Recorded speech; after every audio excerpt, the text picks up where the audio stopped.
specifically the storytelling and role play. These are my objectives. So, listening and speaking, these skills are the foundation of effective communication. They allow people to understand one another, share ideas, and express emotions clearly.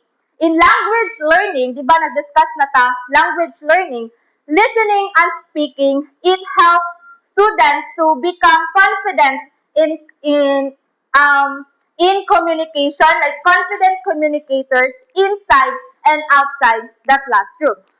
So I know that most of us here already know that there are a lot. Huh? Short. The discuss with it. Ngayon si ma'am, hala, nya nay naman ta mag-start unta.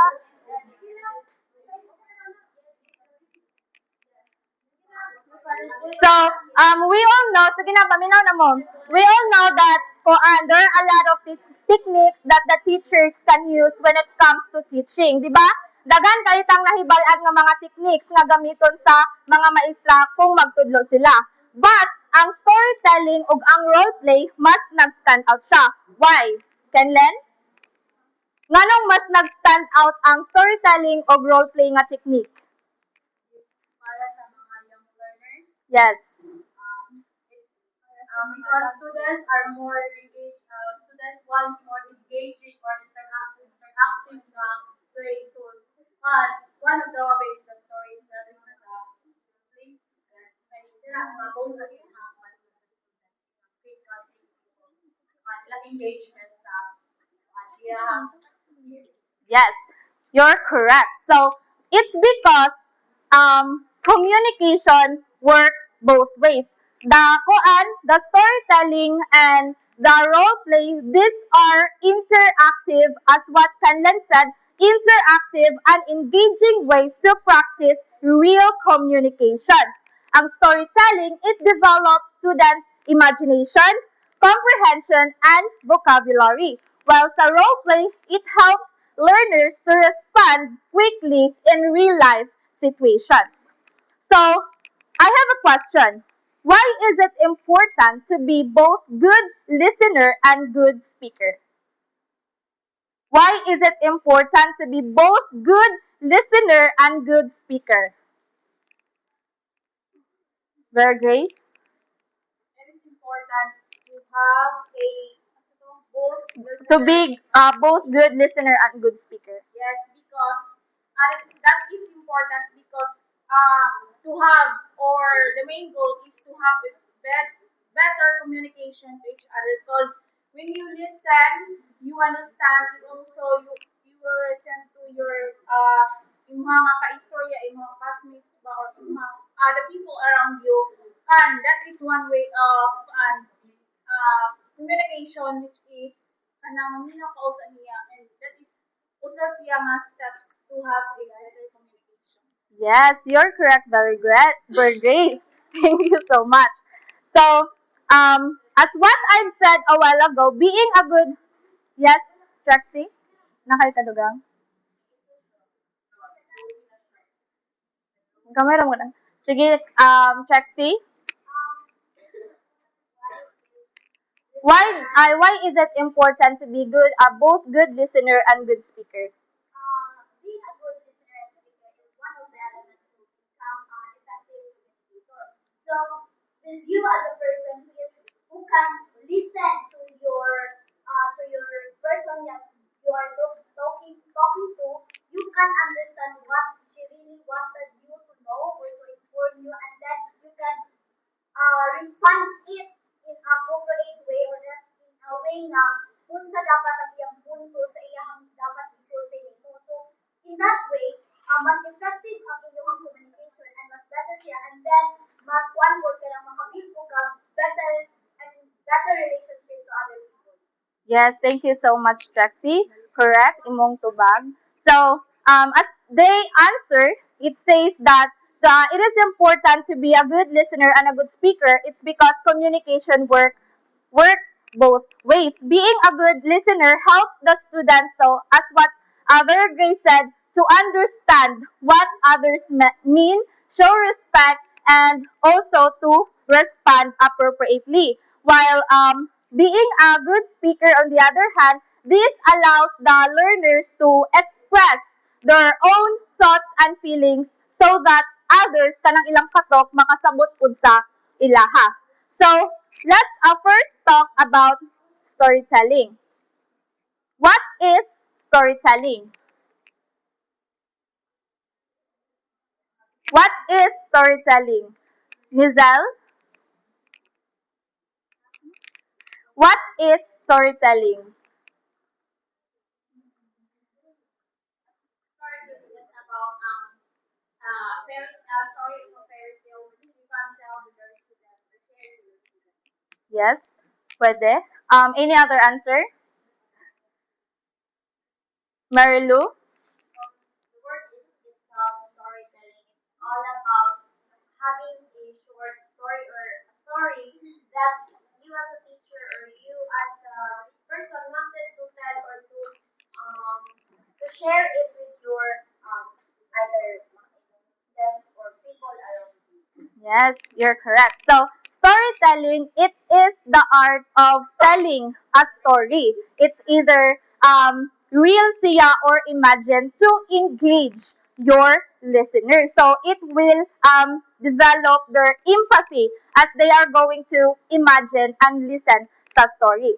So, these are the benefits of storytelling. First, it improves comprehension and memory. Why? Nganong ang storytelling maka-improve sa comprehension and memory? Sailin? It's because ilahamang na-imagine and also naana sila ipaan kanang ang story murag nabutang na sa ilahang mind. Yes. Nabutang na sa ilahang mind because kaning sa it improves comprehension and memory as the listen or tell a story, ma-remember manggod dayon nila ang settings, ang plot sa usa ka story. And kanis sila mas so through that dali nila masabtan ang story or like ang mga words or dali from the word comprehension dali silang makasabot if ipaagi og storytelling. Next is both vocabulary and syntax. So, di ba, as they listen to the story, they will encounter mga new words na bago pa nilang nadungog. So, kana siya, if balik-balik na nila nga madungog, dali silang murag na sila bago nga words nga makatunan. So, munang maboost ang iyang vocabulary og syntax. Then, it fosters emotional intelligence and empathy. Kay, ang mga stories manggod, it shows different emotions. Sakto ba?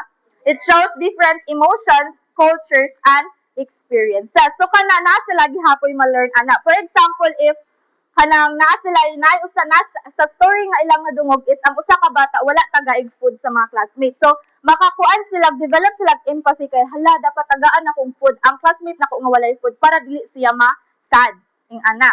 So yes, naa po'y mga moral lesson nga makuha sa pagpaminaw sa mga story. So unsa man tong mga story nga naay mga moral lesson? Fables. Unsa?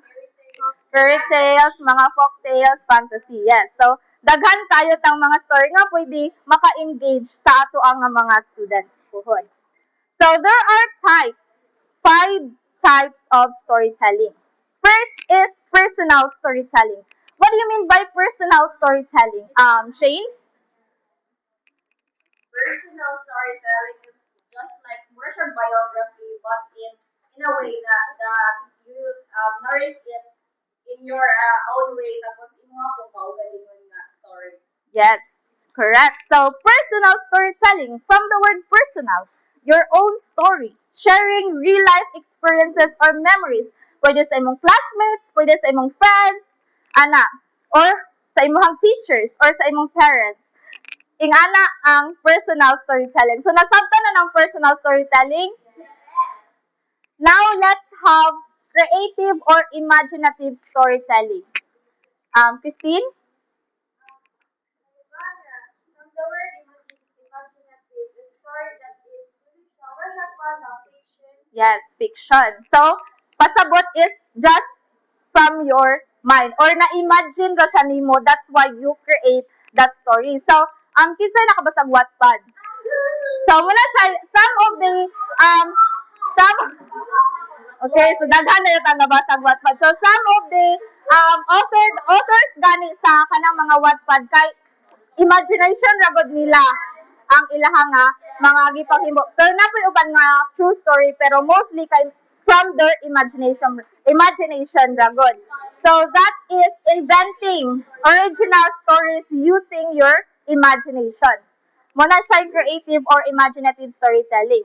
We also have traditional or folk storytelling. So examples ano itong mga folktale, mga legends nga mga stories. So, retelling folktales, legends, or myths from one's culture. So, that's also a type of storytelling. We also have picture-based storytelling. What do you mean by picture-based storytelling, TN? Picture-based storytelling.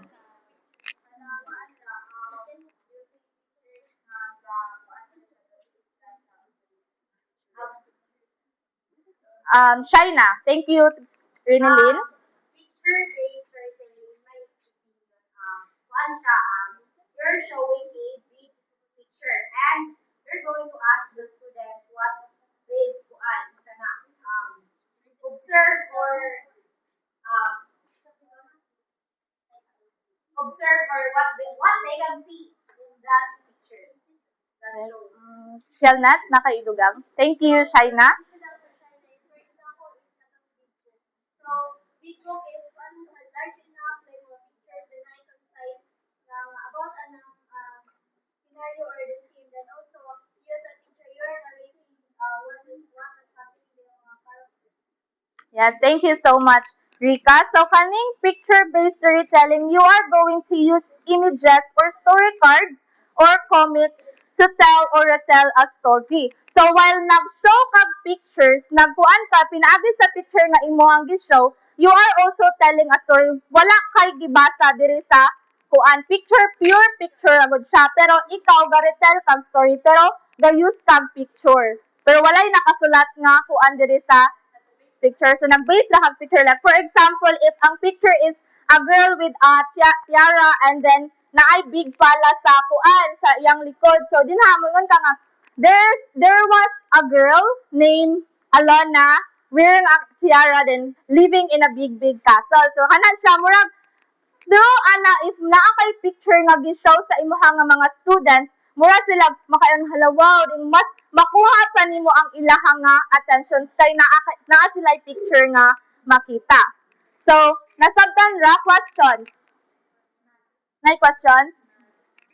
So, last is we have collaborative storytelling. What do you mean by collaborative storytelling? Rosal? Collaborative storytelling. So, by my opinion, collaborative story is like a couple with this is like a shared reading, which is the teacher will going to read aloud the story and then the learners will bubasa po siya, follow sa teacher. Like it's collaborative, they're going to collaborate. Pwede siya. Any other idea about collaborative storytelling? China. In my opinion, collaborative storytelling is about one sharing their stories. Sharing. Students will share old stories nila and then ang teacher will and by that, Okay, pwede siya. So, let's see. So, collaborative storytelling, it is a group of students builds a story together, each adding a sentence or scene. So, you are going to create a story as a group. And then, one by one sa inyo ha, muad ug usa ka line sa imong story. For example, once upon a time, muna kadani ka.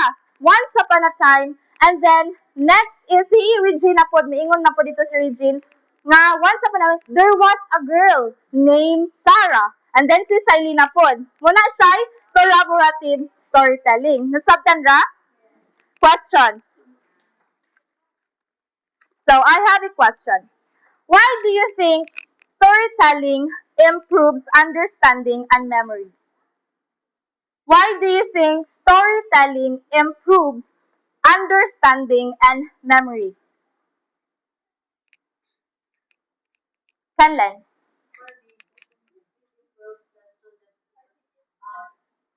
When the presenter or when the teacher is narrate a story, so the students will iyang be present, iyang una-una ang mga information na yan nag-gather sa pag-story sa teacher. So, in that way, ma, mas both ang panguna-una sa students kay ma-process man nila ang mga information sa behind that story. Yes, you're correct, Kenlen. So storytelling improves understanding and memory. It's because it connects information to emotions, images, and experiences. So when we listen to a story, we imagine the events, and then we are going to relate it to our own lives. So that way, mas dali ka makasabot o mas makasabot sa story or sa lesson. Nasabtan ra?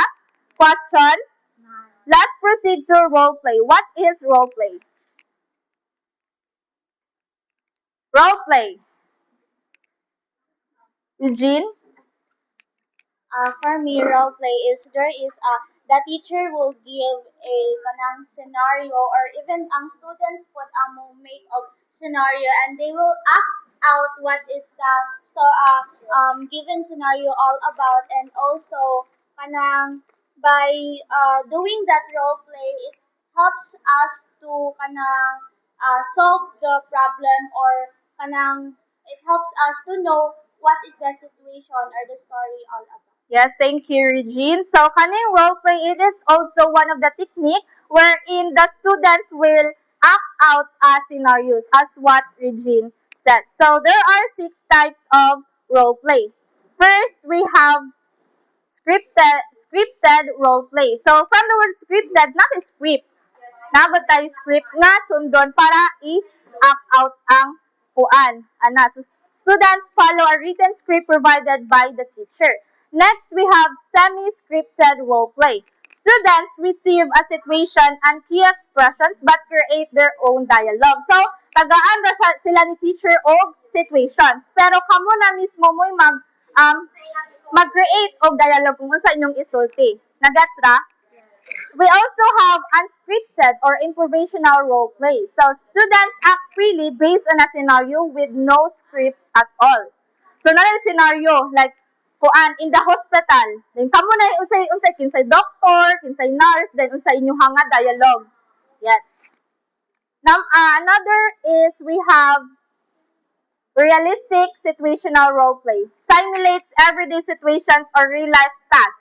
Interview, ordering in a fast food restaurant. So kana siya murag real man gud na siya, realistic man gud na siya nga role play kay mo ana maka-encounter man tanana kanang sa interview maka-encounter ta. So muna siya realistic situational role play. We also have fantasy role play. So from the word fantasy, may mga mga magic, mga powers. The young students act out imaginative roles that not real situation. Pwede, ang brilyante ng hangin, pasakon na ako ni kalayo diri, ay, tubig. hangin din, ato din, color blue, brilyante ng hangin, na din, power, ingana. So, muna siya fantasy role play. Then, we also have reverse role play. Students switch roles to see situations from another person's perspective. So, for example, ako ang teachers, si Regine ang students. Pero mag-switch roles na pod mi. Siya na pod ang mahimong teachers, ako na pod ang mahimong students. Nasabtan ra? Yes. So, why do you... Time na? Why do you think acting out situations help improve communication skills? Why do you think acting out situations helps improve communication skills? Nganong maka-improve og communication skills ang mag-acting out ka? Yeah, another hand. Rexy. Role play can improve of course, mabuti ka na, magsulti man ka, diba? Yes. So that is kind of practice for us to communicate with other people. And then also, with that, we collaborate with our peers or our group with our group members, and then we share ideas, and then we appreciate their ideas, and then apply it. We listen to their suggestions, and with that, ma-improve ato ang collaborative skills, not just communication skills. Yes, you're correct, Trexie. So, in conclusion, listening and speaking are not just skills. There are habits that must be practiced every day. So, storytelling, this trains learners to listen carefully and share messages meaningfully, while role play prepares them to use language confidently in real life situations. Na ba? Time na, okay, question na. Time na? So, that would